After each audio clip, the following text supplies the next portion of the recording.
మన ప్రభువైన యేసుక్రీస్తు నామంలో మీకు అందరికీ మరొకసారి వందనాలు సమర్పిస్తున్నాను. ఈ ఆరాధనలో మనం ప్రాముఖ్యమైనటువంటి సంగతులను ఆలోచన చేయబోతున్నాం. నిన్నటి దినాన మనం కొన్ని విషయాలు పరిశీలన చేసాం. ఉన్నోళ్ళకి గుర్తుంది. ఏమిటనంటే పోరాటం. క్రైస్తవులు అయితే ఖచ్చితంగా పోరాట జీవితం అనేది ఉంటుంది. దానికి అలవాటు పడాలి. ప్రతి ఒక్కరూ పోరాటం చేయవలసిన సందర్భాలు వచ్చినప్పుడు క్రైస్తవులు అయితేనే పోరాటంతో కూడినటువంటి జీవితం. అందులో ప్రతి ఒక్కరూ సువార్త నిమిత్తమై పోరాటం చేయవలసిన వారుగా మనమందరం ఉన్నాం. ఇది ఒక బోధకుని యొక్క లిమిట్ కాదు, లేదా ఒక సంఘంలోని సహోదరుల యొక్క లిమిట్ కాదు. అందరము సువార్త నిమిత్తము శ్రమపడాలి. అదేవిధంగా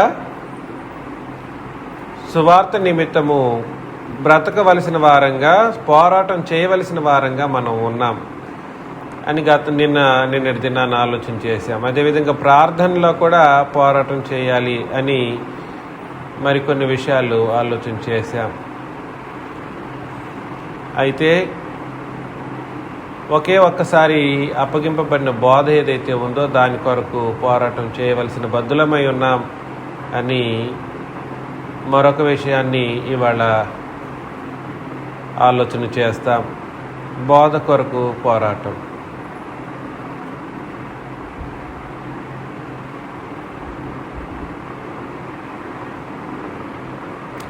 బోధ కొరకు పోరాటం. ఒక్కసారి అప్పగింపబడిన బోధ నిమిత్తము పోరాటము. దీన్ని ఇక్కడ బోధ అని తెలుగులో రాశాడు, కానీ ఇంగ్లీష్లో దాన్ని ఫెయిత్ అని రాశాడు.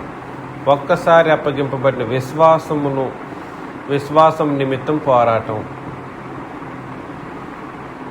బోధ, విశ్వాసం రెండు ఒకటే. బోధ, విశ్వాసం ఆత్మ సంబంధంగా రెండో ఒకటే. నేను పిచ్చి మాటలు మాట్లాడట్లేదు. యూదా పత్రికలో 3వ వచనం చదువుతాం. యూదా పత్రిక 3వ వచనంలో, ప్రియులారా, మనకందరికీ కలిగిన రక్షణను గూర్చి మీకు వ్రాయవలనని విశేషమైన ఆసక్తి గలవాడనై ప్రయత్నిస్తుండగా అంటే అర్థం ఏమిటి? రాయాలి, రక్షణ గురించి, అందరికీ కలిగే రక్షణ గురించి కొన్ని విషయాలు రాయాలని నాకు ఆశ కలిగి ఉన్నాను. విశేషమైన ఆశ నాకుంది. రాయాలని ఆశ ఉన్నప్పటికీ నేనేం చేయట్లేదు, రాయట్లేదు. ప్రయత్నపడుచుండగా పరిశుద్ధులకు ఒక్కసారి అప్పగింపబడిన బోధ నిమిత్తము మీరు పోరాడవలెనని మిమ్మల్ని వేడుకొనుచి మీకు వ్రాయవలసి వచ్చెను అని అన్నాడనమాట. కాబట్టి పరిశుద్ధులు అని అంటే ఎవరు వీళ్ళు? పరిశుద్ధులకు ఒక్కసారి అప్పగింపబడిన బోధ అని అంటే అపోస్తలులు. ఇక్కడ చెప్పబడిన పరిశుద్ధులు ఎవరు అని అంటే అపోస్తలులు. అపోస్తలులకు ఒకేసారి అప్పగింపబడినటువంటి బోధ ఏ బోధ? క్రొత్త నిబంధన బోధ. కాబట్టి అప్పగింపబడిన బోధకు చాలా నిమగ్నులై వీళ్ళు బ్రతకవలసినటువంటి పరిస్థితి ఉంది. మనము కూడా అదే కోణంలో బ్రతకాల్సినటువంటి అవసరత ఎంతైనా ఉంది. ఎందుకంటే అప్పగింపబడింది ఎన్నిసార్లు?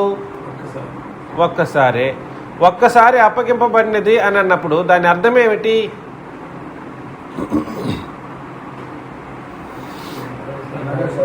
అప్పగింపబడింది ఒక్కసారి అన్నప్పుడు దాని అర్థం ఏమిటి?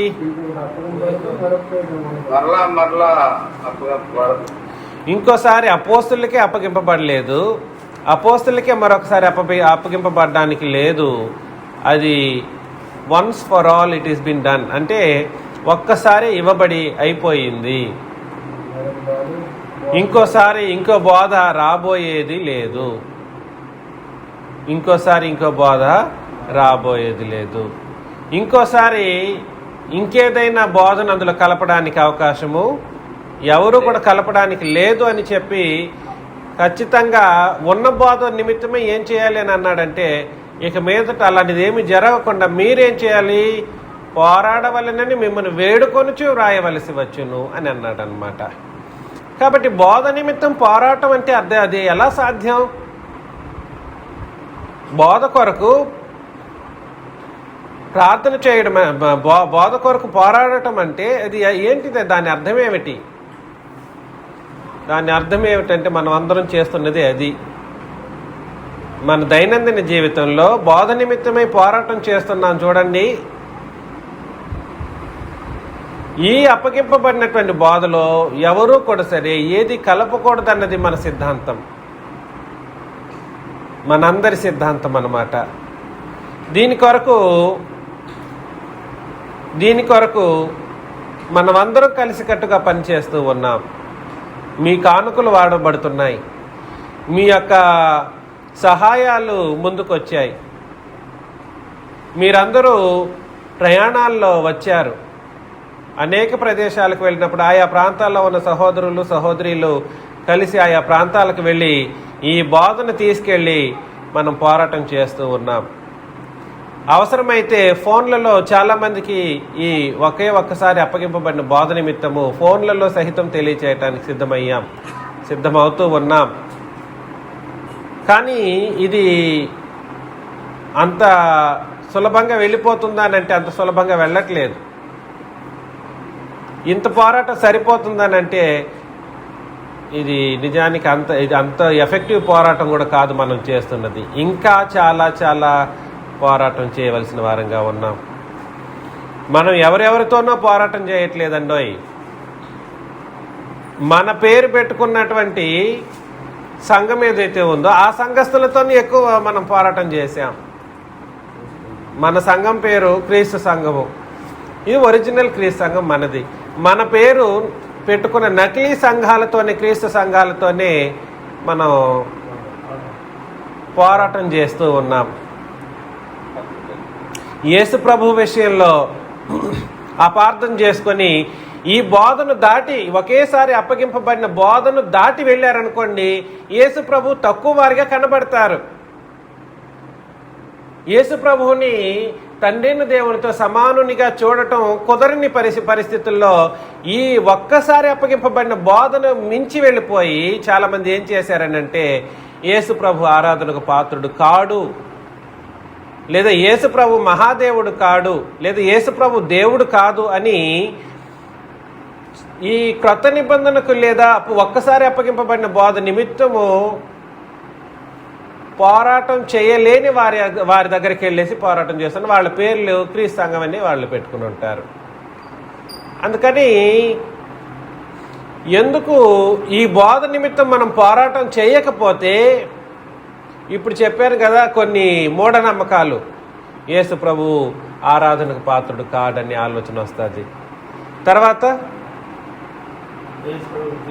యేసు ప్రభు దేవుడు కాదు, యేసు ప్రభు దేవుడే కానీ నాకు దేవుడు కాదు. అది ఏం స్టేట్మెంటో నాకు అర్థం కాలేదు. అది ఇలాంటి స్టేట్మెంట్లు ఎప్పుడు వస్తాయేనంటే ఈ ఒక్కసారి అప్పగింపబడిన బోధను వెన్నుపోటు పొడిచిన వాళ్ళు, యేసు ప్రభుకి సంబంధించిన ప్రతి విషయాలను క్రొత్త నిబంధన ప్రకారం మాత్రమే మనం అర్థం చేసుకోవాలనే సంగతి తెలియకపోతుందన్నమాట. అందుకని ఈ బోధ అంటే ఒక బోధ గురించే కాదు, ఆ బోధలో ఉన్న ప్రతి అంశాన్ని కూడా సరే మనం కూలంకషంగా మాట్లాడుతూ ఉన్నాం. బోధలో ఉన్న ప్రతి అంశము ఎక్కడా కూడా సరే తప్పుగా అపార్థం చేసుకోకూడదు, ఎవరూ కూడా తప్పుగా అపార్థం చేసుకోకూడదు. ఒకవేళ తప్పుగా అపార్థం చేసుకుంటే ఆ బోధను ఏం చేస్తున్నాం తెలుసా, మనం కొట్టేసేస్తున్నాం, అది తప్పుడు బోధ అని ఒక్క మాటలో ఎత్తేస్తున్నాం అన్నమాట. ఇది మనం చేస్తున్నటువంటి పోరాటం. దీనికి ఇంకా చాలా పనులు ఉన్నాయి. ఈ పోరాటం కోసం పని చేయటానికి చాలా మనం వెనకబడి ఉన్నాం. కాకపోతే తిమోతికి రాసిన 2వ పత్రికలో 2వ అధ్యాయం 2 నుండి 6 వచనాలను చదివినప్పుడు, తిమోతికి రాసిన 2వ పత్రిక 2వ అధ్యాయం 2 నుండి 6 వచనాలను చదివినప్పుడు, నా కుమారుడా, క్రీస్తు యేసునందున్న కృపచేత బలవంతుడవు కమ్ము. ఏంటి? క్రీస్తు యేసునందున్న కృపచేత బలవంతుడవు కమ్ము. నీవు అనేక సాక్షులు ఎదుట నా వలన వినిన సంగతులను ఇతరులకు బోధించుటకు సామర్థ్యము గల నమ్మకమైన మనుషులకు అప్పగింపుము. నేను కూడా ఒకనొక సందర్భంలో తప్పుడు వ్యక్తులకి ఈ బోధను సామర్థ్యం లేని వాళ్ళకి, నమ్మకత్వం లేని వాళ్ళకి అప్పగించడానికి అజ్ఞానంతో సిద్ధపడ్డాను. వాళ్ళ నిజ స్వరూపాలు ఆ తర్వాత తెలిసి వచ్చాయి. మంచిది, నేను నిర్ణయించున్నాను కానీ అప్పగించలేదండోయ్. దేవుడు నన్ను ఆ విధానంలో క్రీస్తు నందున్న కృపచేత నన్ను కూడా బలపరిచాడు. లేదంటే నేనేం చేస్తుంటాను, ఈ క్రొత్త నిబంధన విషయాలు, ఈ క్రొత్త నిబంధన సంఘాన్ని ఒక సామర్థ్యం లేని వాడి చేతిలోనో, నమ్మకత్వం లేని వాడి చేతిలోనో పెట్టుంటాను. కానీ అంతకంటే ముందే మంచి జరిగిపోయింది. కాబట్టి క్రీస్తు యేసునందున్న కృపచేత బలవంతుడవు కమ్ము. నీవు అనేక సాక్షులు ఎదుట నా వలన వినిన సంగతులను ఇతరులకు బోధించుటకు సామర్థ్యము గల నమ్మకమైన మనుషులకు అప్పగించుము. కాబట్టి అపోస్తలులు ఏదైతే బోధించారో ఆ బోధను అలాగే ఇతరులకు ఏం చేయాలి? బోధించాలి. వాళ్ళు బోధించింది ఒకటి, నువ్వు కలిపి చెప్పేది మరొకటైతే దాన్ని సామర్థ్యం అంటారా? ఊదర మాటలతో కలిపేసి లౌకిక మాటలు మాట్లాడుకుంటూ ఏదేదో చెప్పేసి అది బోధ యొక్క సామర్థ్యం కాదు, బోధను బోధించే సామర్థ్యం కాదు. చూడండి, బోధను బోధించే సామర్థ్యం ఏమిటి అని అంటే, ఎట్టి పరిస్థితుల్లోనూ అపోస్తలుల బోధకు మించిన ఆలోచన చేయకుండా క్రొత్త నిబంధనానుసారమైన విధానంలోనే చెప్పగలగడం సామర్థ్యం. అదేవిధంగా నమ్మకత్వం అంటే ఎట్లా వస్తుంది? అది కూడా రెండు ఒకటే, అది కూడా అదే. నమ్మకత్వం ఉన్న బోధకు సొంతంగా ఏది కలపకుండా భక్తితో దాన్ని ఉపదేశం చేయటమే నమ్మకత్వం అవుతుంది. అలాంటి మనుషులకు దాన్ని అప్పగించు నువ్వు కూడా అని చెప్పేసి అన్నాడన్నమాట. క్రీస్తు యేసు యొక్క మంచి సైనికుని వలె నాతో కూడా శ్రమను అనుభవించుము అని అన్నాడు. కాబట్టి ఉపదేశకులు అనబడిన వాళ్ళు ప్రాముఖ్యంగా క్రొత్త నిబంధన బోధను తీసుకెళ్లేటప్పుడు, సామర్థ్యంగాను నమ్మకత్వంతో తీసుకెళ్లేటప్పుడు ఎలా వెళ్ళాలి? క్రీస్తు యేసు యొక్క మంచి సైనికుని వలె వెళ్ళు అని అనలేదు అక్కడ. సైనికుని వలె నాతో కూడా శ్రమను అనుభవించుము. ఏందయ్యా, 2 మాటలు విని సంతోషంగా ఆదివారం మంచి మటన్ కూరలు తినేసి ఉందాము అని అనుకుంటే శ్రమను అనుభవించమంటావా? 2 మాటలు ప్రశాంతంగా విని నీకు ఎంతో ఒకంత కానుకలు ఇస్తాం తీసుకొనేసి నువ్వు సంతోషంగా ఉండకుండా మమ్మల్ని కూడా దొక్కి పెట్టేటట్లుగా శ్రమను అనుభవించమంటావేంటి?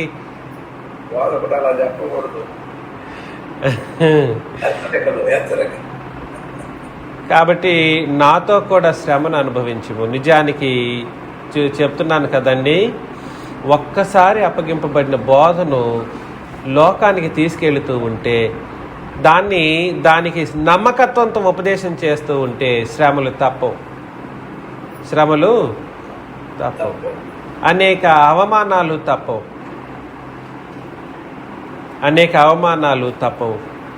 అనేక నిందలు తప్పవు. ఆడిపోసుకుంటారు. ఇట్లా దుడుచుకొని ఇట్లా పోవాల్సిందే. వాళ్ళ నిందల్ని, వాళ్ళ మాటల్ని, వాళ్ళ దుఃఖకరమైనటువంటి ప్రభావకరమైన మాటల్ని వినుకుంటూ ఇటు చెవిలో వదిలి ఈ చెవిలో వదిలేసి పోతూ ఉండాల్సిందేనమాట. 4వ వచనం, సైనికుడు ఎవడును యుద్ధమునకు పోవున్నప్పుడు తన్ను దండులో చేర్చుకొని వానిని సంతోష పెట్టవలెనని ఈ జీవన వ్యాపారములో చిక్కుకొనడు. ఏం చెప్పారు చెప్పండి? పోగొనకు. తన దండలో చేర్చుకున్న వారిని సంతోషపెట్టవాలని ఈ జీవన వ్యాపారంలో చిక్కుకొనడు.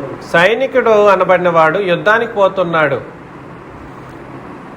సైనికుడు యుద్ధానికి పోతే వాడు తిరిగి వస్తాడో రాడో వాడికే తెలియదు. కానీ వాడి నిర్ణయం ఏమిటి? ఎలాగైనా తను దండులో చేర్చుకున్న వాడిని సంతోషపెట్టాలి, ఆఖరికి నా ప్రాణం వదిలినా. ఎందుకు? రాజ్యం గెలవాలి. అల్టిమేట్ గోల్ అదే కదండి. రాజ్యం గెలిచినప్పుడు తన వాళ్ళు అనబడినటువంటి తన రాజ్య పౌరులు సంతోషంగా ఉండగలరు. కాబట్టి నేనేం చేస్తాను, సైనికుడిని నా ప్రాణాన్నైనా విడిచేస్తాను అన్నటువంటి ఉద్దేశంతో యుద్ధానికి సన్నద్ధుడై వెళుతాడన్నమాట. వెళుతూ ఈ జీవన వ్యాపారంలో చిక్కుకుంటాడా? ఈ జీవన వ్యాపారం అంటే అర్థం ఏంటి తెలుసా? వ్యాపారం కాదు. ఈ జీవన వ్యాపారం అంటే అర్థం ఏమిటంటే అఫేర్స్ ఆఫ్ ఎవ్రీడే లైఫ్. ప్రతిరోజు చేయాల్సిన పనులు. ఉండు యుద్ధానికి వెళ్తా ఉన్నాను, ఏం చేసేసి వెళ్ళాలి?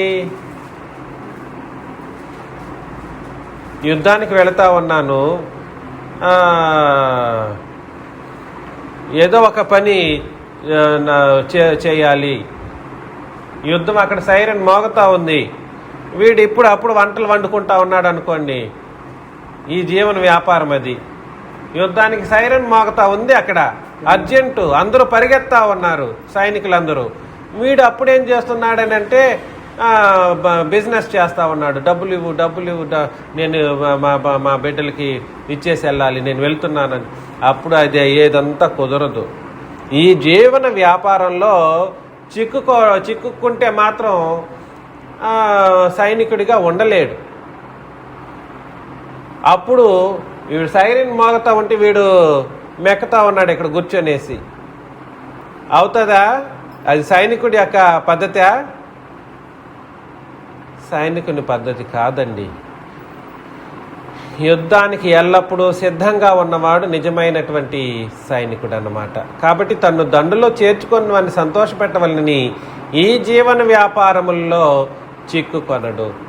అదే విధముగా మరియు జట్టి అయిన వాడు పోరాడినప్పుడు నియమము ప్రకారం పోరాడకుంటే వానికి ఏమి లేదు, కిరీటము దొరకదు. ప్రాముఖ్యమైనటువంటి వాడు నియమం ప్రకారం పోరాడాల. సైనికుడైన వాడు నియమం ప్రకారం పోరాడకపోతే వానికి ఏం దొరకదు, కిరీటం దొరకదు. పాటుపడిన వ్యవసాయకుడే మొదటి ఫలముల్లో పాలు పుచ్చుకొనవలసి వాడు అని అన్నాడు అన్నమాట. నేనేం చెప్పడానికి ప్రయత్నం చేస్తున్నానంటే, దయచేసి ఈ సైనికుడు అన్నవాడు సైనికుడు కాదు, జట్టి అయిన వాడు అన్నాడు ఇంకొకడు కాదు. అదంతా నువ్వు నేను మనమే. ప్రాముఖ్యంగా ఉపదేశకుడిని గురించి చెప్పినటువంటి మాట అన్నమాట. ట్రంపెట్ ఎప్పుడైనా ఊదొచ్చు, ఎప్పుడైనా బోర ఊదొచ్చు. మనం ఎలా ఉండాలి? సిద్ధపడాలి. శ్రమను అనుభవించటానికి రెడీ అవ్వాలి.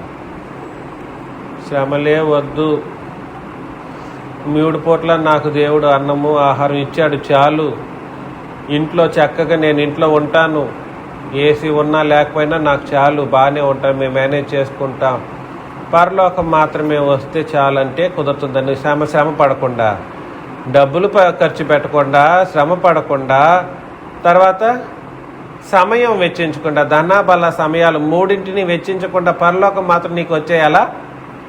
ఏమీ చేయకుండా వచ్చేయాలా? పరలోకాన్ని పాత నిబంధనలో అనేక విధాలుగా చెప్పాడు. పరలోక రాజ్యము, దానికి సంబంధించినటువంటి విధి విధానాలు, మీరు ఎన్ని కోట్లు పెట్టినా అందులో అడుగు పెట్టడానికి ఎవడి వల్ల సాధ్యం కాదు. కోట్లు పెడితే రానిది అది. ఎలాగా? కోట్లు పెడితే రానిది, ప్రాణం పెట్టినా రానిది. నీ ప్రాణం కాదు, నీలాంటి కోటాది కోట్ల ప్రాణం కంటే విలువైనది ఆ పరలోకం. అందులో అంత సులభంగా నీకు ప్రవేశం దొరికిపోతుందా? ఆహా, నువ్వు ఇక్కడ యుద్ధం చేయకుండా పరలోకం పరలోకం అనుకుంటూ ప్రార్థనలు చేసుకుంటూ కూర్చుంటే అది జరిగేది కాదు.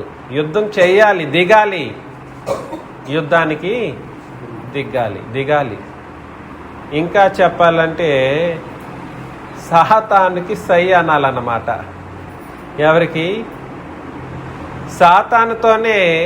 సాతానుడు మన ఆత్మ సంబంధమైన శత్రువు. వాడితో పోరాటం చేయటానికి దిగకపోతే నీకు పరలోకం దక్కదు. చెప్పింది అర్థమైందా? ఏంటండి? సాతానుతో ఆత్మ సంబంధమైన శత్రువుల్లో ప్రథమమైన వాడు అపవాది. వాడితో మనం ఏం చేయాలి? ఏం చేయాలండి? యుద్ధానికి దిగాలి. యుద్ధానికి దిగుతూ పోరాటానికి దిగిన వాడు చేతిలో కత్తి లేదు, ఈటలు లేవు, బాణాలు లేవు, విల్లు లేవు, తలకి కిరీటం లేదు, ఒంటికి డాలు లేదు, చేతులకి కాళ్ళకి జోళ్ళు లేవు, ఇవేమీ లేకుండా దిగితే ఎట్లుంటుందండి? ఏమి ఈ యుద్ధోపకరణాలు ధరించాల్సిన అవసరం ఉన్నాయా లేదా? యుద్ధానికి దిగినోడు యుద్ధోపకరణాలు ధరించకుండా దిగడానికి లేదు. కాబట్టి రోమపత్రిక 13:12లో సాతానుతో యుద్ధానికి దిగినప్పుడు ఖచ్చితంగా యుద్ధోపకరణాలు ధరించాలా. రోమ 13:12లో రాత్రి చాలా గడిచి పగలు సమీపముగా ఉన్నది కనుక మనం అంధకార క్రియలను విసర్జించి తేజస్ సంబంధమైన యుద్ధోపకరణములు ధరించుకొందము అని అన్నాడు. ఎటువంటి యుద్ధోపకరణాలు అవి? తేజస్ సంబంధమైన యుద్ధోపకరణాలు. వాటిని ధరించి దిగాలన్నమాట అందరూ, సంఘంలోని ప్రతి ఒక్కరూ. నీ దగ్గర నువ్వు పట్టుకునే ఖడ్గం ఉందే, అది తేజస్ సంబంధమైనటువంటి ఖడ్గం అన్నమాట. అదేమిటి? తేజస్ సంబంధమైన ఖడ్గం ఏమిటి?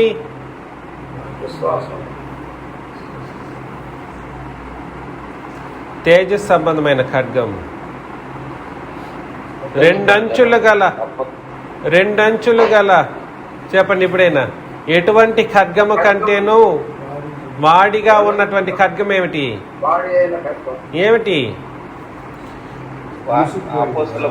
క్రొత్త నిబంధన బోధ. ఆ బోధను పట్టుకోవాలన్నమాట. నీ చేతిలో గట్టిగా పట్టుకోవాలి. దాన్ని పట్టుకొని ముందు దాన్ని పట్టాల.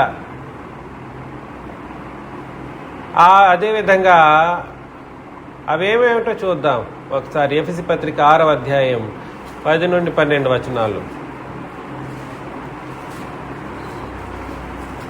ఎఫెసీ పత్రిక 6:10-12.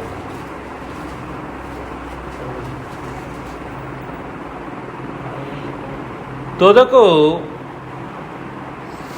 ప్రభువు యొక్క మహాశక్తిని బట్టి ఆయన యందు బలవంతులై ఉండుడి. ఎవరి యొక్క శక్తి కావాలి మనకు? మనమే జయించేస్తామని అంటే కుదిరేది కాదు. నువ్వు జయిస్తానని దిగు, ఎవరి యొక్క శక్తి వచ్చి నిన్ను ఆదుకుంటది? అది నిన్ను ప్రభువు చూస్తూ యుద్ధానికి వదిలేసేయడు ఆయన. నేనే పోరాడుతున్నా, నువ్వు కాదయ్యా పోరాడుతున్నది. మనం పోరాడే మనసుంటే చాలు, నిన్ను వచ్చేసి మహాశక్తి కలిగిన ప్రభు యొక్క మహాశక్తి వచ్చి కమ్మేసుకుంటుంది అన్నమాట. ఇదిగో నీకు నేను శక్తిని ఇస్తానని ఆ ప్రభు తన శక్తిని పంపిస్తాడు. నీకేం కావాలి? నువ్వు ఎంత బలవంతుడు అవుతావో చూడు. ఆయనకు మహాశక్తి వస్తే మనం ఏమైపోతాము? బలశాలం అవుతాం.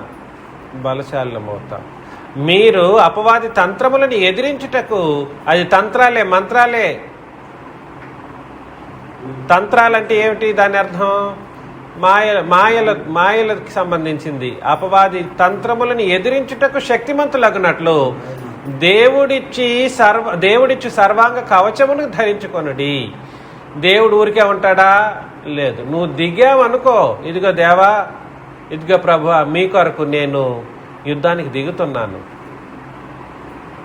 ఇదిగో బోధను తీసుకెళ్ళడానికి అయిన ప్రయత్నంలో ఈ సాతానుడు నన్ను అడ్డుకుంటూ ఉన్నాడు అని అన్నప్పుడు ప్రభువు నుండి ఏమొస్తుంది చెప్పండి?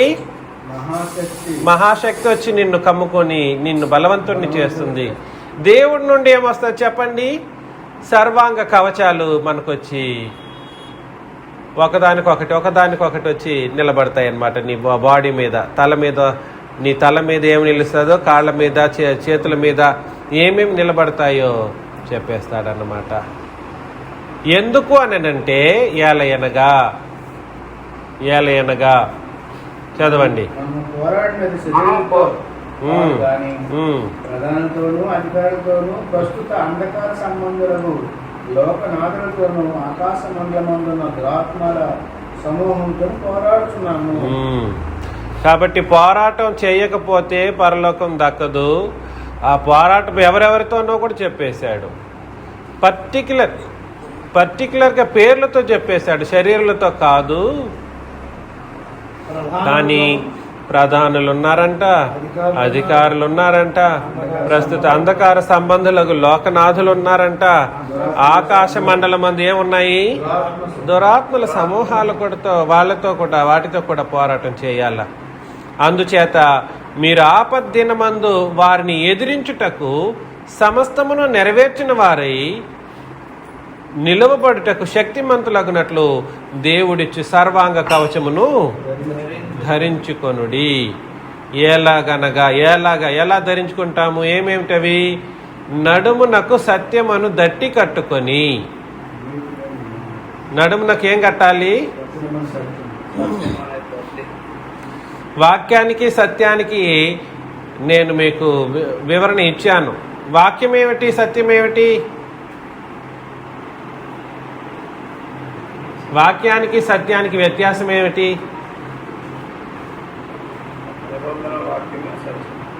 అదే వ్యత్యాసం ఏమిటి మరి? సత్యం అనే దట్టి అన్నాడు, వాక్యం అనే ఖడ్గం అన్నాడు. వాక్యానికి సత్యం అనేది దట్టి అయితే వాక్యం అనేది ఏమిటి? ఖడ్గము. మరి దీనికి వ్యత్యాసం ఏమిటి? వాక్యాన్ని క్రియారూపం చేస్తే దాన్ని సత్యం అని అంటారు. వాక్యం ఉంది, ఆ వాక్యానికి నేను ఆ వాక్య ప్రకారం నడిస్తే నేను సత్యవంతుడిని. సత్యాన్ని జరిగించటం, సత్యాన్ని ఏమంటారు? సత్యమును జరిగించుచు అనే మాటలు చాలా సందర్భాల్లో మీరు చదువుతారు. సత్యం అనేది వాక్యం యొక్క క్రియారూపము. ఏం చెప్పాను?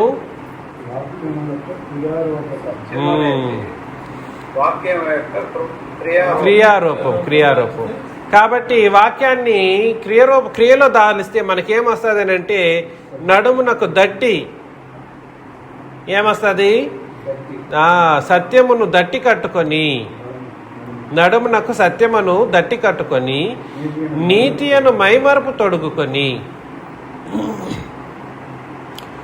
నీతియను మైమరపు అంటే అర్థం ఏమిటి? బ్రెస్ట్ ప్లేట్ అనమాట. బ్రెస్ట్ ప్లేట్ అంటారు. ఇక్కడ ఇటు కట్టుకుంటారు. అది ఏమిటంట? నీతియను మైమరపు. పాదములకు సమాధాన సువార్త వలనైనా సిద్ధ మనస్సును జోడు తొడుక్కొని. కాబట్టి మన జోడులు ఏమిటి? మన పాదాలకు జోడులు ఏమిటి? సమాధాన సువార్త వలనైనా సిద్ధ మనస్సు. ఎప్పుడైనా వెళ్ళాలి. సువార్త చెప్పాలంటే సిద్ధంగా ఉండాలి. ఎప్పుడు ఈ రాత్రి ఆ రాత్రి, ఈ పగులు ఆ పగులని కాకుండా ఎప్పుడైనా సిద్ధంగా ఉండాలి సువార్త చెప్పడానికి. అర్థమవుతుందా నేను చెప్పింది? అది ఆ సిద్ధ మనస్సు జోడు అన్నమాట. ఇవన్నీ గాక విశ్వాసమను డాలు పట్టుకొని, డాల్ అంటే అర్థం ఏమిటి? లెఫ్ట్ హ్యాండ్లో పట్టుకొని ఎదురుగా వచ్చే బాణాలను ఆపడం కోసం ఆ డాలు పట్టుకుంటారు. విశ్వాసం అన్నమాట. అది విశ్వాసమను డాలును పట్టుకొనిటి. దానితో మీరు దుష్టుని అగ్నిబాణములను ఆర్పుటకు శక్తిమంతులవుదురు. కాబట్టి వాడు ఎటువంటి బాణాలు వేస్తా ఉంటాడు? అగ్ని బాణాలు. అగ్ని బాణాలు అంటే అర్థం ఏమిటి చెప్పండి? అగ్ని బాణాలు ఏమిటి? ఎక్కడి నుండి వస్తాయి? ఇప్పుడు ఎక్కడి నుండి అన్నా మన దగ్గరకు వస్తున్నాయి అగ్ని బాణాలు? వస్తున్నాయి.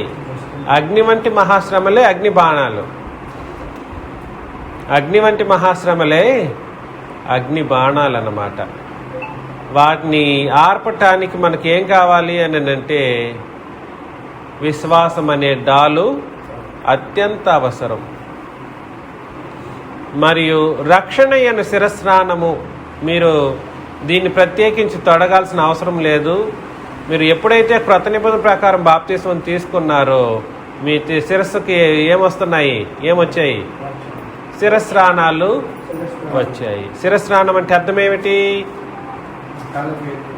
తలకి హెల్మెట్ అన్నమాట. కిరీటం కాదండి. తలకి ఏమిటి అది? కిరీటం కాదు, హెల్మెట్ అన్నమాట. హెల్మెట్కి కిరీటానికి వ్యత్యాసం గుర్తించండి. శిరస్నానం. అదేవిధంగా దేవుని వాక్యమును ఖడ్గమును ధరించుడి. దేవుని వాక్యమును ఆత్మ ఖడ్గాన్ని మనం ఏం చేయాలంటే ధరించాల.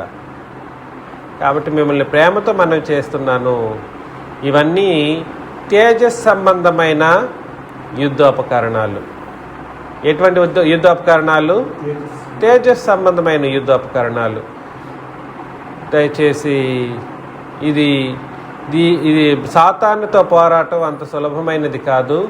సాతాను ఎవరెవరిని తోడుకొస్తారో చెప్పండి.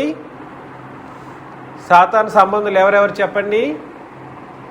ప్రధానులు, అధికారులు, ప్రస్తుత అంధకార సంబంధులకు లోకనాథులు, ఆకాశ మండలమందున్న దురాత్మల సమూహములు. 4 రకాల శత్రువుల్ని వాడుకుంటాడన్నమాట. అర్థమవుతుందా? వీళ్ళందరూ మనల్ని ఏం చేస్తారు?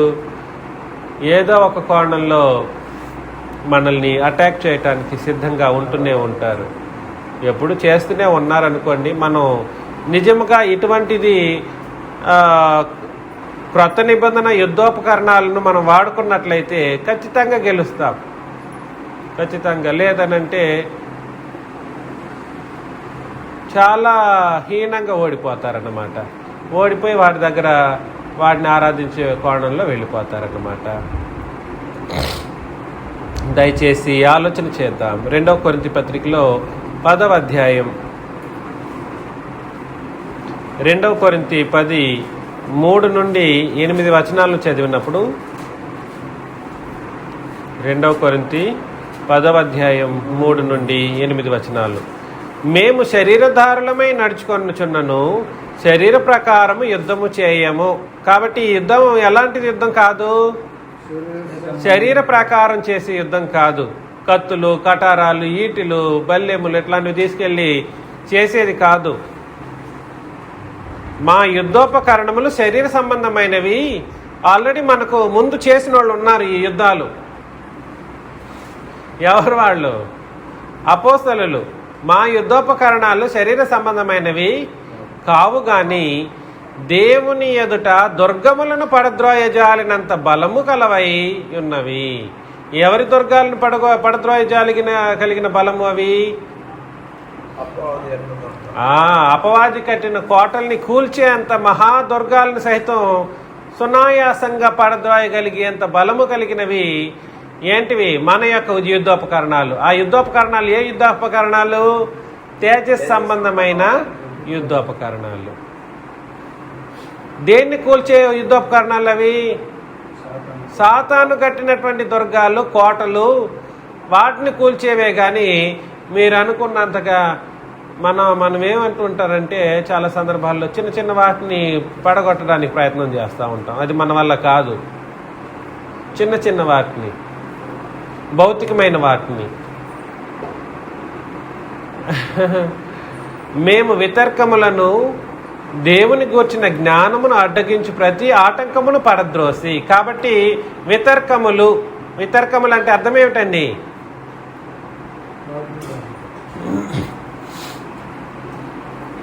వితర్కములను, తర్కము, వితర్కము,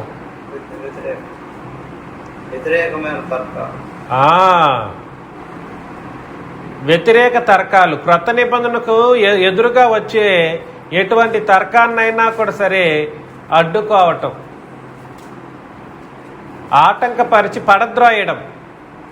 అందుకనే కొంతమంది జారుకుపోయారు సైలెంట్గా. మేము మాట్లాడలేము. ఎస్, మాట్లాడలేరు. ఎందుకు? ఇక్కడ బలం కలిగినటువంటి ఉపదేశం జరుగుతూ ఉంది. క్రొత్త నిబంధనను ఎదుర్కోవడం అంటే అది దేవుణ్ణి, ప్రభువుని ఎదిరించటమని. అర్థమవుతుందా? చిన్నరాజా బురిడి కొట్టి మాట్లాడేవాడు కాదు. బురిడి కొట్టేది కాదు. డొంక తిరుగుడు మాటలతో చేసేవాడు కాదు చిన్నరాజా, లేదా మీలో ఎవరు కూడా సరే. కాబట్టి వితర్కములను మనం ఏం చేస్తామనంటే దేవుని కొరకు క్రొత్త నిబంధనను బట్టి పడద్రోస్తాం.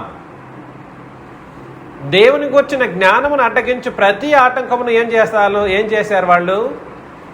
అపోస్తలులు దేవుని గురించిన జ్ఞానాన్ని అడ్డగించే ప్రతి ఆటంకాన్ని ఏం చేశారంటే పడద్రోశారు. దేవుని గురించిన జ్ఞానం అనే మాటలో చాలా విషయాలు ఉన్నాయి. దానికి సంబంధించిన వ్యతిరేకమైన మాటలు చాలా ఉన్నాయి. అలాంటి వాటిని మనం ఎప్పటి నుండో వస్తూ ఉన్నాంలేండి.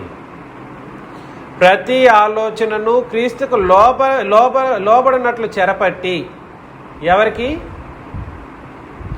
ప్రతి ఆలోచన అంట క్రీస్తుకు లోబడేటట్లుగా ఏం చేశారంట? వీళ్ళు చెరపట్టారంట. యుద్ధోపకరణాలు తీసుకెళ్తూ ఉంటే ఈ యుద్ధాలు చూడండి ఎలా జరుగుతుందో. సాతానుడు డైరెక్ట్గా రాడు. సాతానుడు తన దూతలను, తన వాళ్ళను డైరెక్ట్గా పంపడు. ఇదిగో దేవుని నిబంధనకు ఒక విధంగా ఉంటే ఆ నిబంధనకు వ్యతిరేకంగా ఇంకోటి మాట్లాడితే అది సాతాను పంపిన దూత అని నువ్వు అర్థం చేసుకోవాలి. ఏమని అర్థం చేసుకోవాలి? ఒక వాక్యం చెప్పింది, ఆ వాక్యానికి వాళ్ళ సొంత ఊహలో వృద్ధి లేనిపోని మాటలు నిబంధనకు వ్యతిరేకంగా మాట్లాడారనుకోండి, దాన్ని ఏమనుకోవాలి? వితర్కము. ఇది దేవుని గురించిన జ్ఞానమును అడ్డగించే బోధ. ఇది క్రీస్తుకు లోబడని బోధ. వీళ్ళని ఏం చేయాలి? చెరపట్టాలి. మనం చెరపట్టాలన్నమాట. రా, ఎక్కడ మాట్లాడు, ఎదురుగా మర్చి మాట్లాడు, ఎదురుగా నిలబడు అని చెరపట్టడానికి సాతానుతో సై అని చెప్పాలన్నమాట. మీరు సంపూర్ణ విధేయతను కనపరిచినప్పుడు సమస్తమైన అవిధేయతకు ప్రతిదండన చేయ సిద్ధపడి ఉన్నాము అని అన్నాడు అనమాట. మనం ఎట్లా ఉండాలి? సంపూర్ణమైన విధేయతను కనపరచాలి. తండ్రికి ప్రభుకి ఎల్లప్పుడూ లోబడాలి. ఎలా లోబడాలి? సంపూర్ణమైన విధేయతతో లోబడాలి. అలా కనపరిచినప్పుడు సమస్తమైన అవిధేయతకు మనం ఏం చేస్తున్నామండి? ప్రతిదండన చేయటానికి నువ్వే సిద్ధపడి ఉన్నావు. ఎంతమంది అవిధేయులు ఉంటారో, ఈ బోధ మాకొద్దు, ఈ బోధ తప్పుడు బోధ, నువ్వు అనుకుని వెళ్ళిపోతే సరిపోతుంది. ఇక్కడ రుజువు చేయాలిగా. ఈ బోధ తప్పుడు బోధ, ఈ విషయం తప్పు, అది తప్పు నువ్వు అనుకుంటే సరిపోతుంది. ఇక్కడ రుజువు చేయకుండా వెళ్ళిపోతే అక్కడికి వెళ్ళి ఏమంటారంటే మేకపోతు గాంభీర్యం చూపిస్తూ ఉంటారు. అక్కడికి వెళ్ళి నేను వెళ్ళట్లేదు, రెడీ కావట్లేదు, నేను వెళ్ళి బోధ చేయట్లేదు, నేను వెళ్ళి వాళ్ళకి చెప్పలేదు. నేను ఎప్పుడు రెడీగానే ఉన్నాను, నేను ఎక్కడైనా ఉన్నాను. అర్థమవుతుంది నేను చెప్పింది? అందుకని ఎవరెవరైతే అవిధేయత చూపించి వెళ్ళిపోయారో వాళ్ళకి ప్రతిదండన ఎవరు చేస్తారు చెప్పండి? మనమే సిద్ధపడి ఉన్నాం, మనమే సిద్ధపడతామన్నమాట. సమస్తమైన అవిధేయతకు ప్రతిదండన చేయ సిద్ధపడి ఉన్నాము. మనమే సిద్ధపడతామన్నమాట. వాళ్ళకి దండన అనుగ్రహించేది కూడా ఎవరు? మనమే. ఏమనుకుంటున్నారు ఏంటో? కాతే పోరాటంలో నిలబడాలండి. పోరాటం సామాన్యమైన పోరాటం కాదు. వాళ్ళ అపవాదిని వెంబడించిన వాళ్ళతో పోరాటం మనకు తప్పదు. అవమానించడానికి ఎన్నో భౌతికమైనటువంటి తప్పులు, ఇట్లాంటి భౌతికమైనవి చూపించుకుంటూ వస్తుంటారు. బోధ దగ్గరికి రండి, బోధ విషయంలారా నిలబడు మాట్లాడనంటే అట్లా కాదంట. వ్యక్తిగత విషయాలు, భౌతికమైన విషయాలు ఇట్లాంటివి మాట్లాడుతూ ఉంటారు. 7వ వచనం, సంగతులను పైననే మీరు చూచున్నారు. ఎవడైనను తాను క్రీస్తు వాడనని నమ్ముకొని ఎడలా అతడు ఎలాగూ క్రీస్తు వాడో అలాగే మేమును క్రీస్తు వారమని తన మనసులో తాను తిరిగి ఆలోచించుకొనవలెను. పడద్రోయుటకు కాక మిమ్మను కట్టుటకే ప్రభువు మాకు అనుగ్రహించిన అధికారమును గురించి నేను ఒకవేళ కొంచెము అధికముగా అతిశయపడను, నేను సిగ్గుపరచబడను అని అన్నాడనమాట. ఇది చాలా చాలా కీలకమైనటువంటి సంగతి అన్నమాట. మనం గ్రంథంలో విషయాలను చూస్తే సంగతులను ఎలా చూడగలం? పైనే చూసే అవకాశాలు ఉన్నాయి. అలా కాదంట. ఎవడైనా తాను క్రీస్తు వాడిని నమ్ముకుంటే అతడు ఎలాగూ క్రీస్తువాడు అలాగే మేమును క్రీస్తువారమని తన మనసులో తాను తిరిగి ఆలోచించుకొనవలెను. అపోస్తులు క్రైస్తవులు క్రీస్తువారు. వాళ్ళు ఎలా క్రీస్తువారు అంత విధానంలోనే మనం కూడా క్రైస్తవులం.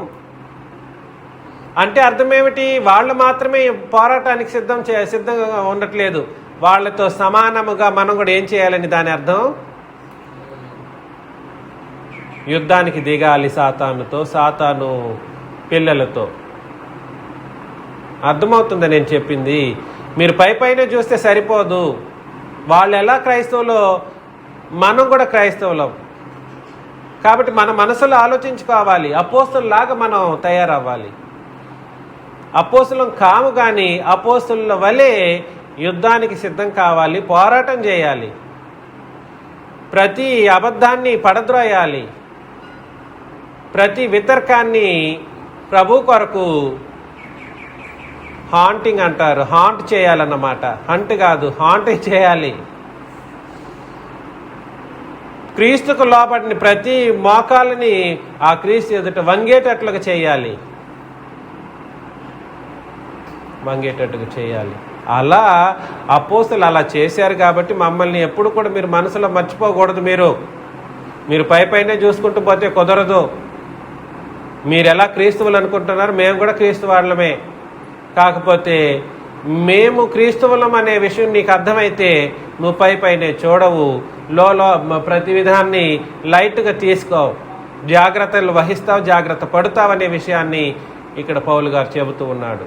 పడద్రోయుటకు కాక మిమ్మల్ని కట్టుటకే ప్రభు మాకు అనుగ్రహించిన అధికారమును గూర్చి నేను ఒకవేళ కొంచెం అధికముగా అతిశయపడినను నేను సిగ్గుపరచబడను అని అన్నాడు అన్నమాట. కాబట్టి సంఘాన్ని పడద్రోయడం ఉద్దేశం కాదు, సంఘాన్ని కట్టడం కొరకు ఇలాంటి ఉపదేశాలు ఉంటాయి.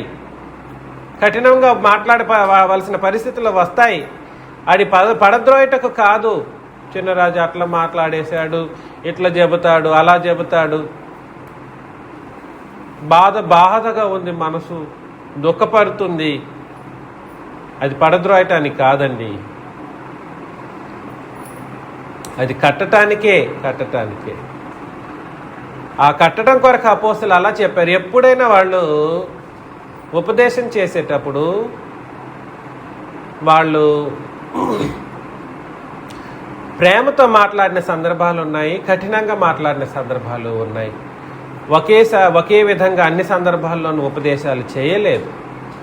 కఠినంగా మాట్లాడవలసిన పరిస్థితులు వచ్చినప్పుడు కఠినంగానే మాట్లాడారు, వ్యవహరించారు. ప్రేమగా మాట్లాడిన సందర్భాలు వచ్చినప్పుడు బెత్తంతో రావాలా,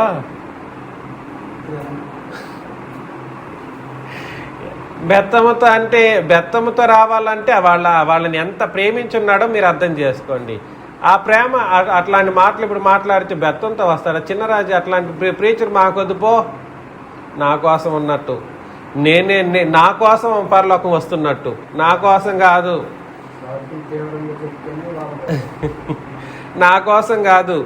అందరం కూడా సరే ఎవరి వ్యక్తిగత జీవిత విషయాలను బట్టి వాళ్ళు పరలోకానికి వెళ్ళటానికి సిద్ధపడాలి. కాకపోతే బోధకుడు ఈ రెండు మీకు ఒక ఉపయోగకరమైనవే, కానీ అల్టిమేట్గా వెళ్ళబోయేది నన్ను బట్టి, మీరు చిన్నరాజాన్ని బట్టి పలానా రాజుగారు వెళ్తారు పరలోకానికి, చిన్నరాజాన్ని బట్టి కాదు, చేస్తున్న ఉపదేశాన్ని బట్టి, నన్ను బట్టి కాదు, చేస్తున్న ఉపదేశాన్ని బట్టి వెళ్ళాలి. ఎవరైనా కూడా సరే వాక్యం నడిపిస్తుంది పరలోకానికి, క్రొత్త నిబంధన చట్టం నడిపిస్తుంది పరలోకానికి. చిన్నరాజా కాదు. కాబట్టి మనమందరం కూడా సరే ఇలాగ పోరాటం చేసి సాతానిక దుర్గములను పడగొట్టుకుంటూ, దుర్గాలు వాడు ఎన్ని విధాలుగా ఏర్పాటు చేసుకుంటారో వాటినన్నింటినీ కూడా మీరు అందరూ గుర్తించుకుంటూ యుద్ధానికి దిగి జయిస్తూ పరలోకానికి వెళ్ళాలని మిమ్మల్ని అందరినీ ఆహ్వానిస్తూ ముగిస్తున్నాను. మీకు అందరి క్రీస్తు యేసు నామములో వందనాలు.